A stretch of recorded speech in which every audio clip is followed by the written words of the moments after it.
दोस्तों जैसे मैंने कहा ये है कि इट्स वैलेंटाइंस वीक और love is in the air. और आज जैसे वो और ये लव 7 दिन चलता है। पहले आता है रोज डे, फिर propose day, chocolate day, teddy day, और आज जी है आज 11 फरवरी को है प्रॉमिस डे। और फिर आता है हग डे जो कि कल है, मतलब गले लगाइए। उसके बाद किस डे ऑन 13 फरवरी, और फिर 14 को आता है वैलेंटाइंस डे।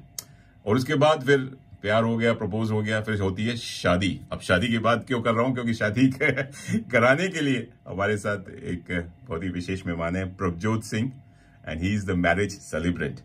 तो इनका स्वागत करता हूं, अभिनंदन करता हूं प्रभजोत जी का। Thank you and welcome to radio Manpasand. And this is the first time This is the first time, yes. This is the first time, and you were listening to the Radio Manpasand also. I was listening to Radio Manpasand, yes. मुझे आपके show का format बहुत अच्छा लगा, बहुत casual है. So you put me at ease, you multitask very well. So thank you so much मुझे show पर बुलाने के लिए. You've been very kind. Very nice, चलो ये थैंक यू। और पहले अपने बारे में बताइए, मैरिज सेलिब्रेंट के बारे में आपसे बात होगी कि क्या करते हैं, क्यों जरूरत है ऑस्ट्रेलिया में, आजकल शायद इंडिया में भी जरूरत होगी, लेकिन आप अपने बारे में बताइए। क्या वर यू बोर्न हियर या यू केम फ्रॉम इंडिया? मेरा जो सफर रहा है बहुत इंटरेस्टिंग रहा है, बहुत यूनिक रहा है। हाँ जी, मेरी पैदाइश इंडिया में हुई, पर उसके बहुत जल्द ही बाद मेरे फादर की पहली पोस्टिंग हुई। So my father works in the Ministry of External Affairs. He's an Indian diplomat. ओह अच्छा जी। यहीं काम करते हैं या हाई कमीशन ऑफ इंडिया में? हाँ जी, हाई कमीशन में इंडिया में। हाँ जी, तो सारे हाई कमीशन वाले सुन रहे होंगे। हाँ जी बिल्कुल। So हाँ, तो वहां से मेरा सफर जो है शुरू हुआ है, 2 महीने का था। उनका नाम लेना चाहेंगे? गुरुदेव जी। अरे गुरुदेव जी को कौन नहीं जानता है। जी चलिए। So बहुत ही छोटी उम्र में मेरा जो है सफर शुरू हुआ। I was 2 months old. So पहली जगह जहाँ पे हम गए वो सऊदी अरब था। My parents tell me back in those days, it was a beautiful place, a wonderful place. They have very fond memories. उनके जो मतलब initial days थे, they were newlyweds, and yeah, it was very pleasant for them. फिर उसके बाद south Korea में posting हुई मेरे फादर की, सियोल में। वहाँ पे मैंने अपनी स्टडी शुरू की, एंड दैट्स मेरी फर्स्ट विविड मेमोरीज जो हैं वो वहाँ की हैं। फिर चलते गए हम आयरलैंड में रहे, डबलिन में रहे 3 साल, फिर इंडिया वापस आए कुछ सालों के लिए। फिर हमारा बहुत गुड लक था कि हम पाकिस्तान में भी रहे 3 साल। Then we came to Australia. So by that time, it was the 6th place I was calling home. तो उस वक्त जब हम आए यहाँ पे, तो मेरा कोई खास लगाव नहीं था ऑस्ट्रेलिया के प्रति या अच्छा। हाँ बिल्कुल, I was quite मेरा जो mindset था वो ये था कि I wanted to go to America. Studies pursue करने के लिए, क्योंकि मेरे स्कूल उससे पहले अमेरिकन रहे, so I was very geared towards that. वो माइंडसेट मेरे मन में था। अच्छा। सो जब पता लगा कि हाँ ऑस्ट्रेलिया आ रहे, मुझे लगा कि ठीक है, एक और स्टेपिंग स्टोन है, यहाँ पे आके स्टडीज जो है कंप्लीट करेंगे, उसके बाद यूनिवर्सिटी के लिए कहीं और चल जाएंगे। बट एक बार यहाँ पे आ गए तो it was very kind. This place is addictive. Canberra शहर में पिछले 12 सालों से यहीं पे हूँ। अरे वाह। Continued finding a reason to stay. I started school, I started university. फिर university खत्म हुई, फिर मुझे internship मिल गई मेरी मनपसंद कंपनी में। वहाँ पे फिर मैंने कुछ साल काम किया, फिर मैं आगे बढ़ना। in the public service. I work at ACT Health Directorate in the cyber security space. फिर जैसे आपने कहा, प्यार सिर्फ एक हफ्ते का नहीं होता, it's a life time commitment.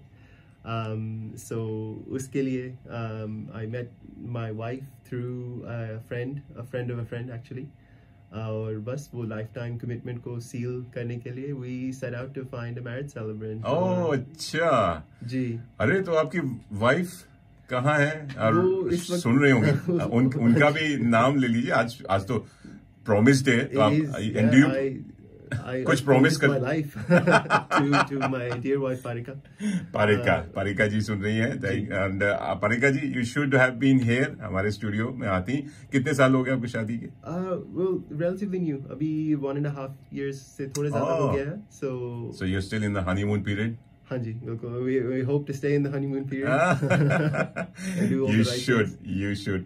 तो आपने कहा कि आपने तो ये क्यों सोचा? आप तो फुल टाइम जॉब कर रहे हैं और Canberra is your new home, और मैं तो हमेशा से कह रहा हूँ कि जो कैनबरा एक बार आ जाता है वो कहीं नहीं जाता। बिल्कुल सही आपकी बात। It's such A lovely place, inclusive place, multicultural city, जैसे हम नेशनल मल्टीकल्चरल फेस्टिवल की बात करते हैं, लोग बड़े प्यार से बात करते हैं, and it's a laid back, कहते हैं ना लकी कंट्री या लकी सिटी है capital, and you can live close to your work place, जो कहीं कैपिटल सिटी में आप नहीं रह सकते पूरे वर्ल्ड की, आप देख लीजिए। बिल्कुल।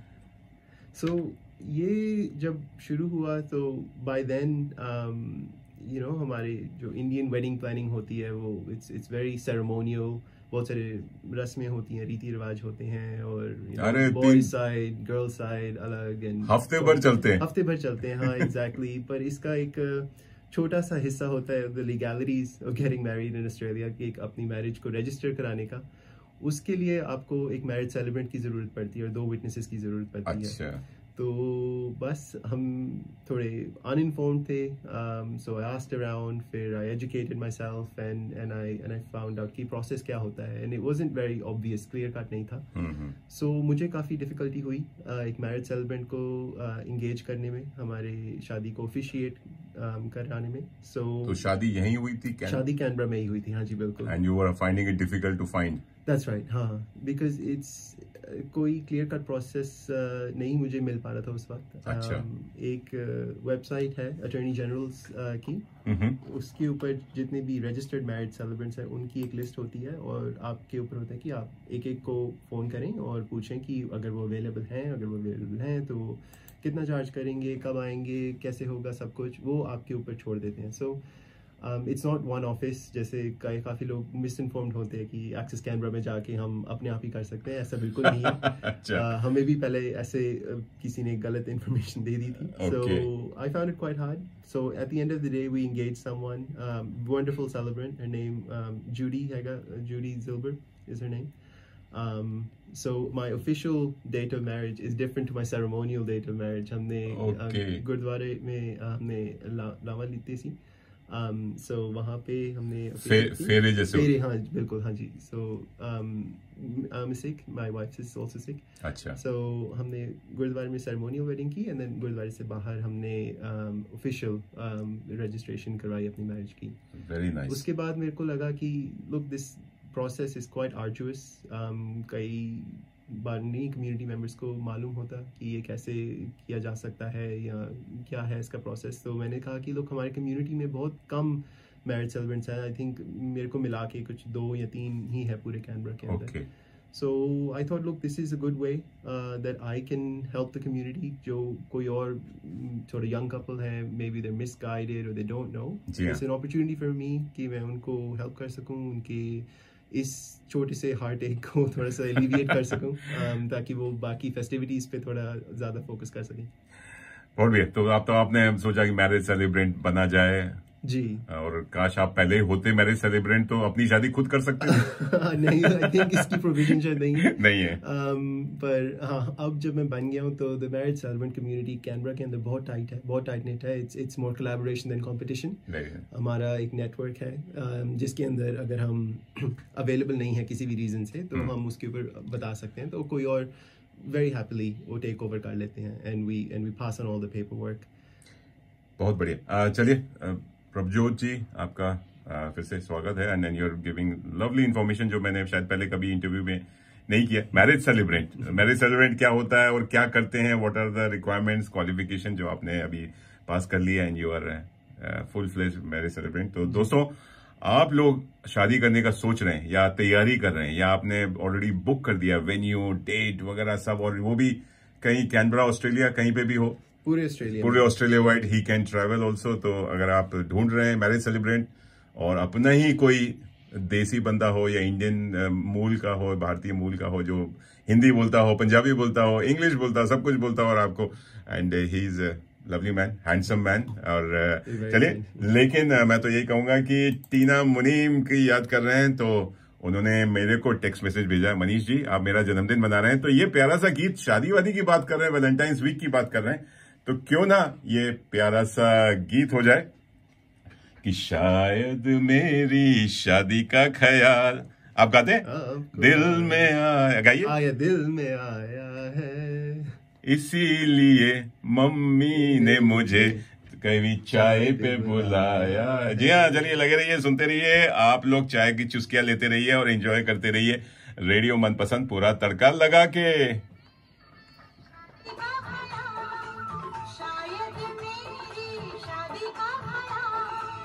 दिल में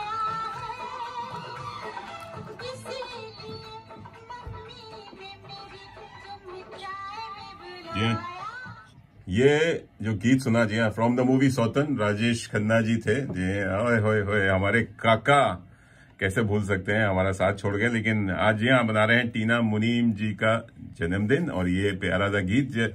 शादी की जब भी बात होती है, शादी का कोई गाना हम ढूंढते हैं, तो सबसे पहले यही याद आता है कि शायद मेरी शादी का ख्याल दिल में आया, तभी चाय पे बुलाया। आपका ऐसा कुछ हुआ था? प्रभजोत जी हमारे साथ हैं, प्रभजोत जी मेरे सेलिब्रेंट हैं, लेकिन ऐसा आपने अभी, आपकी हाल ही में शादी हुई, आपको कोई चाय पीने जाना पड़ा परिका के घर, या आपने उल्टा हुआ? आई थिंक उल्टा हुआ, हमारे लिए उल्टा हुआ। आई थिंक मैंने अपने पेरेंट्स को चाय पे बुलाया बताने के लिए कि मैंने किसी लड़की के साथ प्यार किया है, उससे शादी करना चाहता। हाँ जी, हाँ जी, बिल्कुल। तो पेरेंट्स का रिएक्शन क्या हुआ? क्या ऐसा हो नहीं सकता? नहीं, वो बहुत सपोर्टिव रहे इस पूरे प्रोसेस में। तो हुआ ये कि जब हम मिलाए गए, रादर वी सास each other out may be पहले 1 महीने के लिए, 1.5 महीने के लिए, और उसी के दौरान मेरे पेरेंट्स की दोबारा पोस्टिंग हुई कैनबरा में। तो वो कैनबरा आए तो उनका 2 हफ्ते का क्वारंटीन पीरियड जो था वो उस वक्त मैंडेटरी था। तो उस दौरान तो मैंने उनको नहीं बताया कुछ। अच्छा। तो मैं बस वो वहीं अपने क्वारंटीन हाउस के अंदर से मुझे देखते थे, मैं वहाँ आगे जाके उनको देखता था, हम फोन पे बात करते थे। So I was holding on to this big bit of information. अंदर डर भी होगा आपको? डर, थोड़ी सी एक्साइटमेंट, थोड़ा सा कि आपके पापा गुरुदेव जी गुस्सा ना हो जाए कि हम लोग वहाँ भारत गए और तुमने यहाँ, और यहाँ पे ये। हाँ जी, आई थिंक बिकॉज वो हमारे लिए उस वक्त अर्ली डेज थे, तो इस कारण भी मेरे को लगा कि देखो, जब मेरे को यकीन होगा कि this is the person I want to spend the rest of my life with, तो देन मैं पेरेंट्स को फिर इन्वॉल्व करूंगा। And likewise Parika also, we thought कि we will only take this serious proposition to our parents. फिर हम parents का quarantine period खत्म हुआ, मैंने 14 दिन के बाद वनवास से निकले। फिर उसके बाद हम मिले, मैंने कहा ओके आइए, उस वक्त मैं चाय पे बुलाया पेरेंट्स को।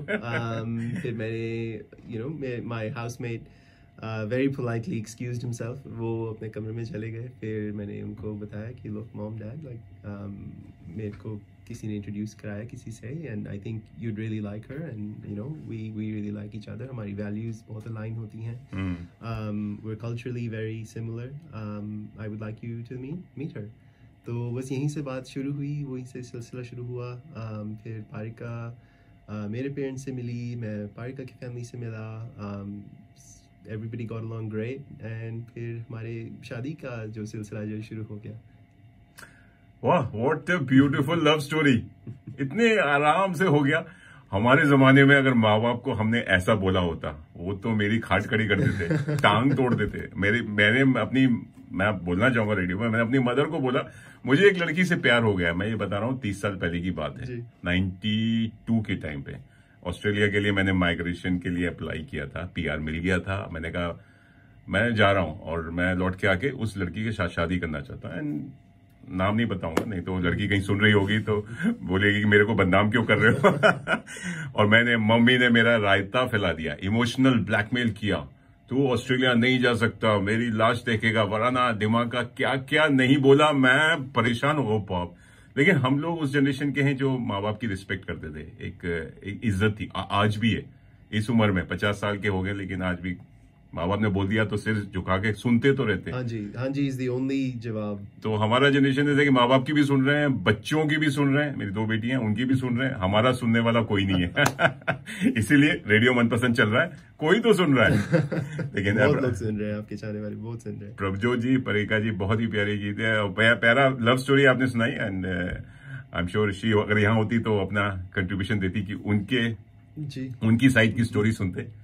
चलिए, आप लोग ऐसे प्यार बना रहे, और आगे भी, बिकॉज हम लोग वैलेंटाइंस डे और वैलेंटाइंस वीक की बात कर रहे हैं। लेकिन एक प्यारा सा गीत आप दोनों के लिए बनता है, क्योंकि टीना मुनीम की जन्मदिन मैं बना रहा हूं, तो एक प्यारा सा गीत मुझे तो मेरी फेवरेट है, जो गाना है जो हम उस समय गाया करता था मैं अपनी गर्लफ्रेंड के लिए, वो है क्या यही प्यार है। जी हाँ, from the movie it's Rocky, जिसमें संजय दत्त ने अपना डेब्यू किया था, उनकी पहली पिक्चर थी। लेकिन टीना मुनीम उस समय काफी सुपरस्टार बन गई थी, देवानंद के साथ आ चुकी थी और राजेश खन्ना के साथ आ चुकी थी। लगे रहिए, सुनते रहिए रेडियो मनपसंद। जी हाँ, पूरा तड़का लगा के। चंदन जी, ये गीत आपके लिए भी है, आपकी धर्मपत्नी के लिए।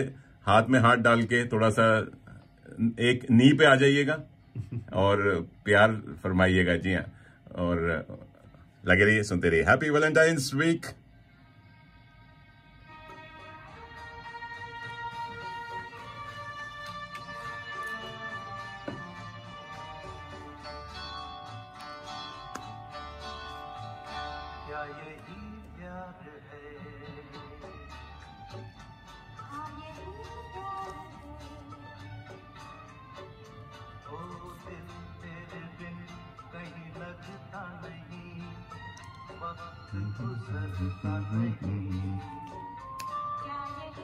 आप गीत गाते हैं, सुनते हैं इंडियन? हाँ जी। कौन से, किस टाइप के? ये जो है थोड़े मेरे टाइम से पहले के थोड़े हैं।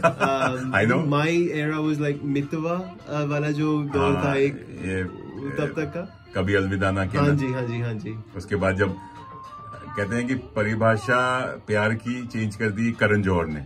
I think so. पहले यश चोपड़ा थे, राज उन्होंने कपूर एक थे, इवेंट किया। हाँ जी, हाँ। उसके बाद कौन थे, ये प्रकाश मेहरा थे। ये सब डिफरेंट काइंड ऑफ प्यार होता था 70s और 80s। मैं तो उस टाइम का बच्चा हूँ। I think there's a lot of variables जिसके कारण वो प्यार थोड़ा कभी भूल जाते हैं लोग, उसको अटेंशन देना भूल जाते हैं। It's like an exercise, you know. आप अगर एक हफ्ता जिम ना जाएं, आपको 8वें दिन पता लगता है कि मैं वीक हो। So love is an exercise, you have to continue. Very good, that's a good metaphor आपने दिया। Love is an exercise also. जी हाँ, प्यार है ये, क्या यही प्यार है। बहुत ही soulful music by R D Burman, Kishore Kumar ji की आवाज है, बहुत ही प्यारा गीत है, और लता मंगेशकर की आवाज है। चलिए सुन रहे हैं। जी हाँ, प्यार की बात कर रहे हैं। जैसे मैंने कहा कि वैलेंटाइंस वीक चल रहा है, और प्यार करने के बाद जैसे हमने बात की, rose day, propose day, chocolate day, teddy day, promise day, hug day, kiss day, उसके बाद आता है मैरिज डे।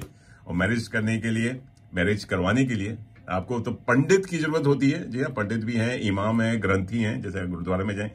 लेकिन मैरिज सेलिब्रेंट भी जरूरत होता है। तो what does the marriage celebrant do, जो पंडित नहीं कर सकता, बाकी कोई और रिलीजियस सेलिब्रेंट नहीं कर सकता? जी। सो मैरिज सेलिब्रेंट अलग अलग तरह के होते हैं। जैसे आपने कहा, एक रिलीजियस सेलिब्रेंट होते हैं जो एक इंस्टीट्यूशन से जुड़े हुए होते हैं, जैसे कोई चर्च से जुड़े हुए हों या किसी मंदिर से जुड़े हुए हों। उनकी क्वालिफिकेशन थोड़ी सी अलग होती है। They can officiate marriages but just with in that community जो उनकी है। मैं एक कॉमनवेल्थ सेलिब्रेंट हूँ, रजिस्टर्ड मैरिज सेलिब्रेंट, और माई क्वालिफिकेशन अलाउज मी कि मैं किसी भी धर्म, किसी भी कम्युनिटी, किसी भी बैकग्राउंड के दो इंसान हों, उनको मैं वेड कर सकता हूँ। Legally I can marry them. इसका प्रोसेस थोड़ा लॉन्ग होता है। The first part of this is a notice of intended marriage, जो एक कपल अपनी मैरिज से कम 1 महीना पहले और ज़्यादा से ज़्यादा 18 महीने पहले फाइल करते हैं। वो डॉक्यूमेंट सबमिट होता है पहले मैरिज सेलिब्रेंट को। थोड़ी एजुकेशन होती है about the marriage and the process and changes and some support for couples that they can tap into जब मैरिज के बाद अगर उनको ज़रूरत हो तो वो रीच आउट कर सकते हैं उन सर्विसेज को। फिर एक होता है declaration of no legal impediment document. वो डॉक्यूमेंट भी मैरिज से पहले साइन होता है। उसके अंदर डेक्लरेशन होती है दोनों पार्टी से कि उनको कोई लीगल कोई होल्ड बैक्स नहीं है मिस मैरिज से। सो थिंग्स इंक्लूड कि देयर ऑफ एज, उनके अगर if they have had a previous marriage, it has ended, officially ended, now they can get married again. So किसी भी वक्त you can only be married to one person. So we need दोनों की सहमति से शादी हो रही है, बिल्कुल, जबरदस्ती तो नहीं हो रही। So that's very critical. ये mention करना through the marriage ceremony that marriage is to the exclusion of all others. voluntarily entered into for life. Okay. So ये statement is legally binding, which is said in the presence of witnesses, और witnesses की मौजूदगी में ही फिर वो उस marriage को legally register हम कर सकते हैं. Okay. And then comes the marriage certificate, and then the जो हम कहते हैं the stand-in marriage certificate जो marriage celebrant देखिए signature के साथ वो फिर marriage couple के साथ वो रहता है. अच्छा. वो मैरिज फिर वो स्टेट की जो भी marriage births and deaths registry है उनको वो सारे डॉक्यूमेंट्स जाते हैं, वो रजिस्टर करते हैं और एक कॉन्फर्मेशन वापस आता है मैरिज सेलिब्रेंट को कि इस तारीख को ये इन दोनों की शादी मैंने ऑफिशिएट की है. Okay. फिर उस कपल की जो मैरिज है it's registered in the Australian books. Okay. So that's the process roughly, how it goes. कितना लंबा प्रोसेस है? मतलब how आपको कब शुरुआत होती है? मतलब शादी के दिन तो नहीं आना पड़ता, शादी से पहले कम से कम 1 महीना पहले. 1 महीना पहले आपको पहले एक मैरिज सेलिब्रेंट को पकड़ना पड़ता है? बिल्कुल, और वो डॉक्यूमेंट्स उस दिन से पहले साइन होने चाहिए. अच्छा. तो हाँ, so my qualification जो है वो मुझे पावर्स देती है कि मैं ऑस्ट्रेलिया में कहीं पर भी even on Australian soil on Australian waters मैं किसी भी 2 इंसान की शादी करा सकता हूँ. हाँ जी. 2 इंसान में आजकल तो कहते हैं सेम सेक्स मैरिज हो रहा है. जी बिल्कुल. तो वो भी आप करा सकते हैं? वो भी मैं करा सकता हूँ. ओके. और कोई भी रिलीजन की शादी कर सकते हैं, मतलब चाहे वो हिंदू, मुस्लिम, सिख, ईसाई? बिल्कुल. हाँ जी. So irrespective of background and no religion also? No religion. So long as you meet the criteria, you're eligible to marry, then फिर मैं उनको facilitate कर सकता हूँ. तो आपको मैरिज डे में कितना टाइम देना पड़ता है? मतलब उस दिन आपको वहां रहना पड़ता है और उस समय क्या प्रोसेस होता है? So on the day of the marriage, काफी जो formalities हैं, पेपर वर्क है, वो मैरिज से पहले ही मैं कंप्लीट करके लेके आता हूँ अपने साथ. मैरिज वाले दिन 3 डॉक्यूमेंट्स होते हैं जो विटनेसेस साइन करते हैं और जो कपल है वो साइन करते हैं और मैं साइन करता हूँ सारों की मौजूदगी में. So the work on the day of the marriage is very less compared to the preparation that goes behind it. So ये preparation एक marriage की in the background ज़्यादा चलती है और जो couples के लिए वो process जो है minimal रखा गया है so that they can focus on other things on the day of their marriage, which is I would say quite important. तो facilitating legalities कह सकते हैं एक तरह से वो एक प्राइमरी रोल होता है एक मैरिज सेलिब्रेंट का. जी. पर अगर आप ऑस्ट्रेलियन वेडिंग्स देखें तो एक मैरिज सेलिब्रेंट का काम एक मास्टर ऑफ सेरेमनी भी है, एक MC का रोल भी वो किरदार निभाता है. अच्छा.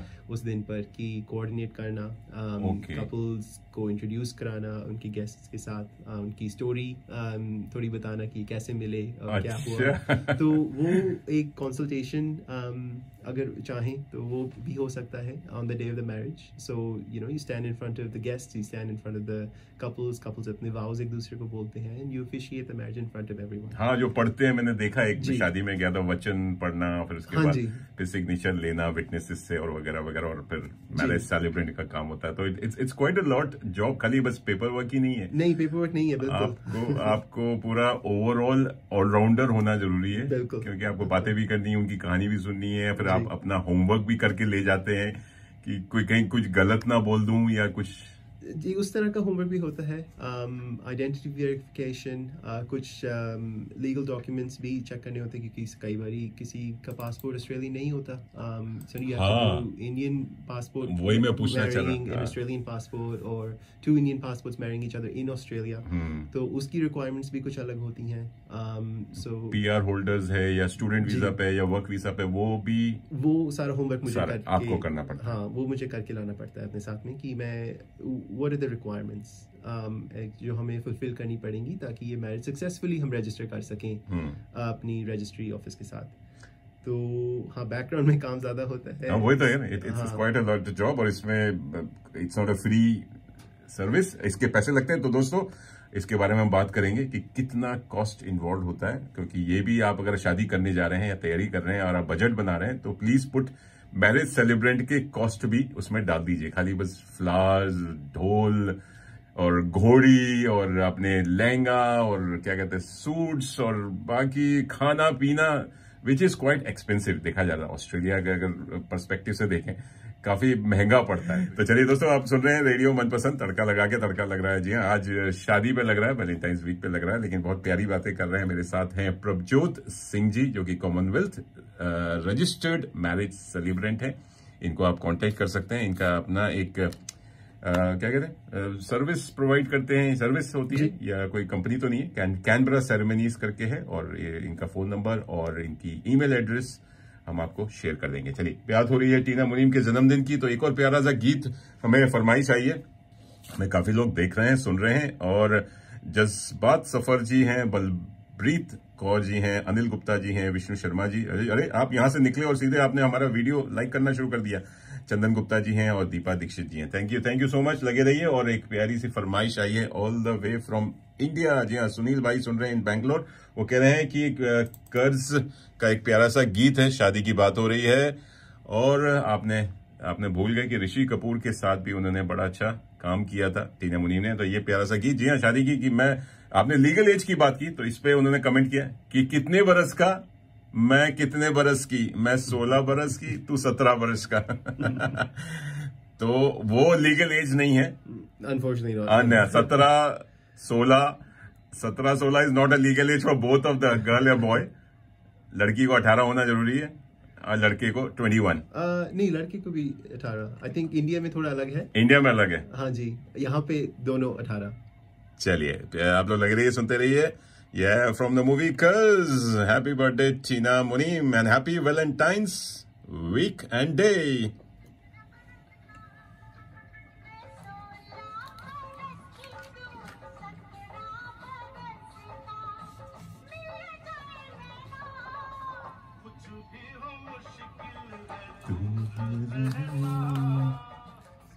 जी हाँ, ये था गीत फ्रॉम द मूवी कर्ज। एंड मैं 16 बरस की, मैं 17 बरस का। जी हाँ, वो बरस is not a good time to marry, और शादी कराने के लिए हमारे साथ मौजूद हैं। जी हाँ, प्रभजोत जी, जो कैनबरा सेरेमनीज से हैं, and is a registered marriage सेलिब्रेंट।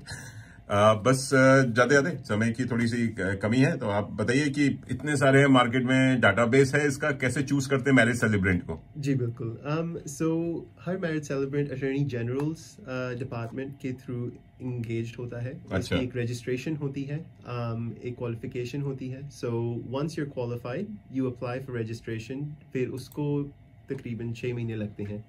फिर आपको जब एक बड़ी रजिस्ट्रेशन मिल जाए, then you go on a register.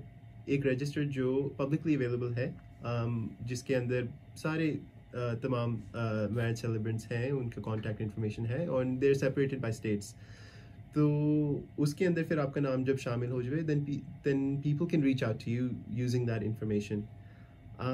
Marriage celebrants range करते हैं, कुछ सिर्फ हाई एंड मैरिजेस कराते हैं जिसके अंदर वो MCB होंगे, they will sit with the couple, they will design a story, they will design a ceremony, any rituals, वो सारा कुछ इनकॉर्पोरेट करके फिर वो एक प्रैक्टिस, जिसको प्रैक्टिस रन कहते हैं, वो करेंगे। फिर some celebrants just do elopements, small ceremonies, small and cute cozy ceremonies, मेरे जैसे। So okay. और लेकिन क्या आप रिफ्यूज कर सकते हैं किसी शादी को, मुझे नहीं करानी, या डजंट लुक कुछ इसमें लोचा है, लफड़ा है, या जी ऐसा कुछ हुआ है? नहीं, अभी तो नहीं हुआ, आप तो बड़ी new to in this market, लेकिन मे बी मेरे साथ नहीं हुआ, पर हमारी ट्रेनिंग के दौरान ये आपका कॉन्शियस अलाउ नहीं करता, नहीं यार ये कुछ ठीक नहीं लग रहा है? जी बिल्कुल, ऑल ऑफ द अबव। अच्छा, ऑल ऑफ द अबव। सो जब हम अब ट्रेनिंग करते हैं, उसके अंदर हमें सिखाया जाता है कि अगर आपको लगे कि यहाँ पे कुछ सही नहीं है, और समथिंग इज एडिंग अप, अक्सर लोग फायदा उठाने की कोशिश करते हैं। You know, somebody might not know कि वो किस कमिटमेंट में engage करने जा रहे हैं, maybe they have some mental disabilities or something like that। उस वक्त आप इंटरवीन कर सकते हैं और आप अथॉरिटीज़ को वो रेस कर सकते हैं कि लोग, मुझे यहाँ पे कुछ सही नहीं लग रहा, I am not comfortable officiating this marriage. So अगर आप कर दें, उसके बावजूद भी आप अगर किसी मैरिज को ऑफिशिएट कर दें और किसी रीज़न से वो अगर हाईलाइट हो जाए, तो उसके लिए बहुत हैवी पेनल्टीज है मैरिज सेलिब्रेंट के ऊपर। There's jail time as well, so it's not to be taken lightly at all. Getting married legally in Australia is quite important to get it right. Absolutely. As well. So that includes जो हमने पहले गुफ्तगू की थी कि the documents that are required, any stat texts that are required, वो सारी चीज़ें होमवर्क करना बहुत ज़रूरी है. Very nice. नहीं तो अगर वो सही ना हो तो बाद में complications हो सकते हैं. Marriage register भी नहीं होगा and you may not get all the benefits of a That's right. marriage. $1 million question: what is the cost involved and how much it? मतलब आप बताना चाहें, it's up to you on air. Definitely. No, I think कितना? So जब हमने शादी की थी in July 2022, उस वक्त हमने जिस marriage celebrant को engage किया था, she charged us $500 just for legal ceremony. हमने अपने living room में बैठ के करवा ली थी जो. अच्छा, because COVID के time में. जी बिल्कुल, COVID के time था. Obviously हमारी जो ceremonial जो marriage थी वो गुरुद्वारे में हुई. Legally we got married in our living room. So with the presence of my parents, वो हमारे witnesses बने थे उस दिन. So yeah, she charges $500. जो हमें लगा, look, it's quite high just to process legal work. Obviously उस वक्त मैं इतना familiar नहीं था उसके बारे में. तो marriage celebrants के भी costs होते हैं. The registration fee you pay to the Attorney General's office. You have your ongoing training requirements which you fulfill. You have your insurances and all that. So marriage celebrants need to recuperate some cost.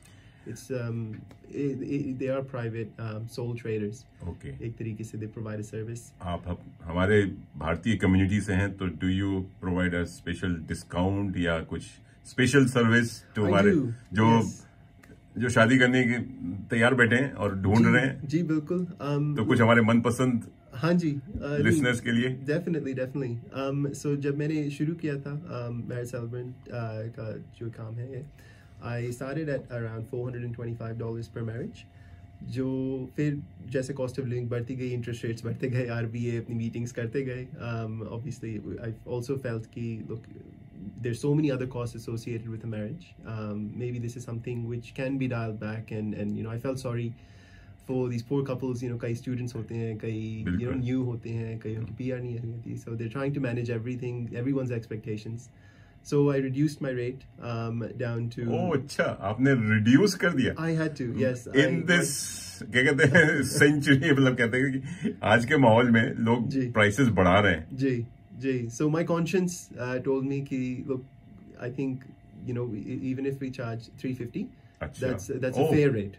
425 से you drop to 350, which is आपसे बहुत ही ज्यादा discount है. $150 का discount है सीधे, मतलब जो 500 चार्ज करते हैं.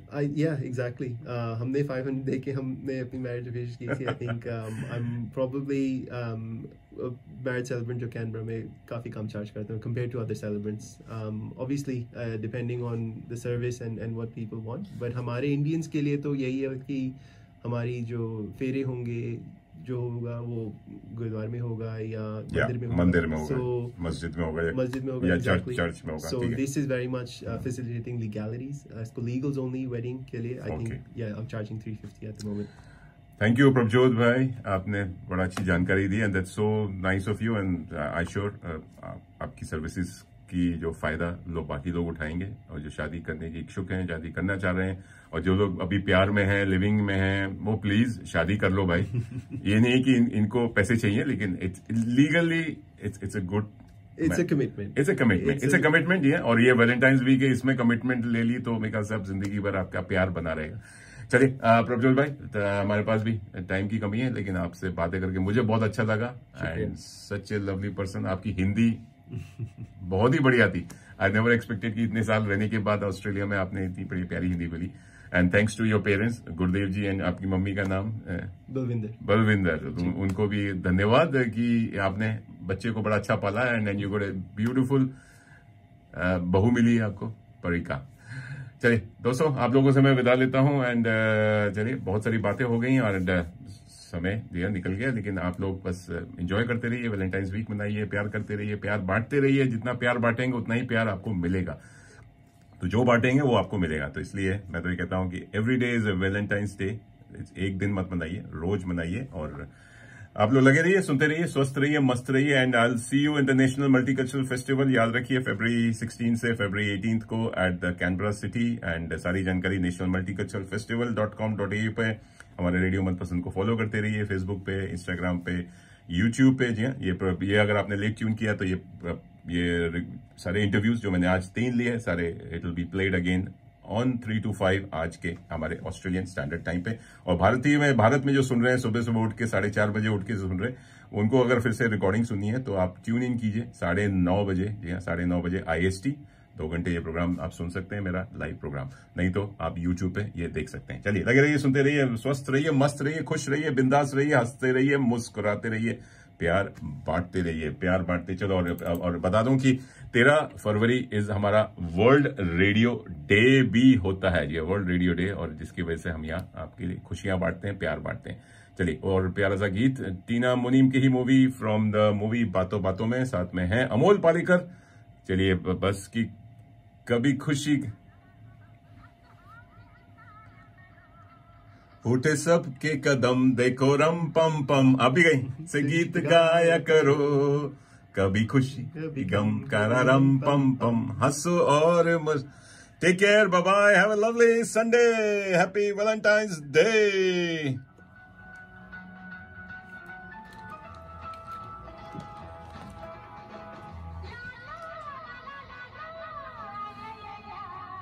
Oh, that was great. Yeah, I don't know. Yeah, that's good. Was good? उसके पीछे भी एक कहानी है मेरी, हिंदी के पीछे। Okay. जब हम छोटे थे तो obviously school was all in English, और कभी सुबह गए, शाम को आए, फिर आके सो गए, तो पेरेंट्स फेल्ट कि तो कैसे अगर चलता रहा तो हिंदी तो बिल्कुल नहीं है बोल पाएंगे ना, पंजाबी तो बहुत दूर की बात है फिर। So what they did was कि उस समय VHS cassettes होती थी, VCR player, so they bought 200-300 cassettes of different movies, and रोज हर वीकेंड को I'd watch a movie. So मैंने जो हिंदी सीखी है it's by watching Bollywood. It's through Bollywood. Thank you, Prabhjot bhai. Thank you. So nice of you, and I hope आपको पसंद आए. Thank you for having me. That's good. Yeah, I'll see you at the cultural festival. See ya.